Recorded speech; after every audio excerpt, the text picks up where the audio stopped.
آپ اس وقت اسکرین پہ جو ویڈیو دیکھ رہے ہیں یہ پاکستان کے شاہین 3 میزائل کی ہے۔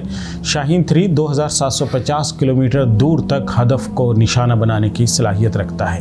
اس کی رفتار 22,000 کلومیٹر یعنی آواز کی رفتار سے بھی 18 گنا زیادہ تیز ہے۔ الحمدللہ اس میزائل کے ذریعے سے پاکستانی افواج انڈیا کے تمام علاقوں کو نشانہ بنا سکتے ہیں۔ موبائل لانچ پلیٹ فارم کی بدولت اس میزائل کو چھپانا اور دشمن کے حملوں سے محفوظ رکھنا بھی بہت آسان ہے۔ یہ میزائل اپنا رستہ خود درست کرنے کی صلاحیت رکھتا ہے اور اس کے ذریعے دشمن کے فوجی اہداف ہی نہیں اس کی اہم تنصیبات کو بھی تباہ و برباد کیا جا سکتا ہے۔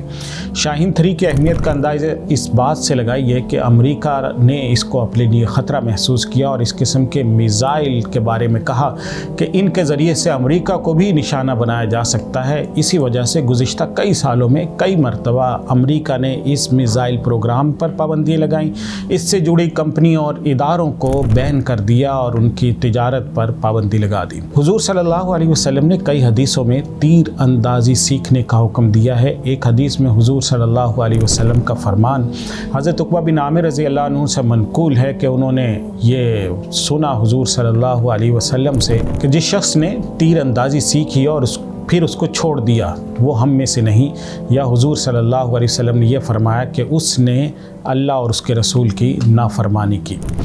تو پاکستان کے دفاع کو مضبوط کرنے کے لیے میزائل بنانے میں شریک ہر شخص کو یقین ہونا چاہیے کہ وہ اللہ اور اس کے رسول کے حکموں پر عمل کر رہا ہے، اور یہ میزائل بنانا بہت بڑی نیکی اور بہت بڑا ثواب ہے، اور اس کے ذریعے سے انشاءاللہ اللہ تعالیٰ اس کی بخشش تک فرمائیں گے۔